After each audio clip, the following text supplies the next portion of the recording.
Hello sir, మా ఏరియాలో current పోయింది, జర జగబెట్టరా అని ఫోన్ కొడుతుంటారు.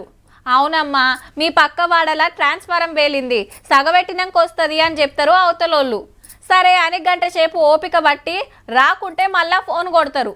గా రిపేర్ పని అయిపోగానే వాళ్ళు కరెంట్ ఇస్తారు. ఇట్లా ఎప్పుడో ఒక నాడ అవుతుంటుంది. ఆనలు బగ్గొచ్చినప్పుడు, గాడుపు దుమారం వచ్చినప్పుడు వాళ్ళే బంద్ పెడతారు. అదేరే ముచ్చట. చూడబోయేది సుతా కరెంటు ముచ్చట్నే, కాకుంటే మనతన కాదు. నిచ్చెనేసుకొని తిప్పలు పడుకుంటా తంబం ఎక్కిండు, ఏదో చదిరిండు, కిందికి దిగిండు. చేలో ఇప్పుడు ఇంకో తాన ఆడ సుత ఓ ఇంటి మీదకి ఎక్కి సగబెట్టిండు. ఆడికెళ్ళి ఇంకో ఇంటి కాడికి పోయి ఆడ అదే కథ. ఏ లైన్ మెన్ కావచ్చేమో అనుకునేరు.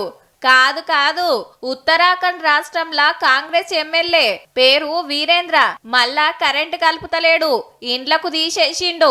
అది కూడా కరెంట్ ఆఫీసర్ల ఇండ్లకేనుల్లా.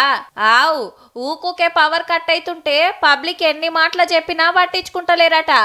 దినం 7-8 మాటలు పోయేటరకు దుక్నాలకు కంపెనీలకు గిన తిప్పలైతుందట. ఇంత పనికున్నారని కరెంట్ డిపార్ట్మెంట్ల పెద్ద ఆఫీసర్ల ఇండ్లకే పోయి కరెంట్ కట్ చేసి పడేసిండు ఎమ్మెల్యే సారు. చెల్, మా పర్మిషన్ లేకుండా తంబాలు ఎట్లెక్కినవని వాళ్ళు కేసు పెట్టినా సారు గింత బుగులు పడలే.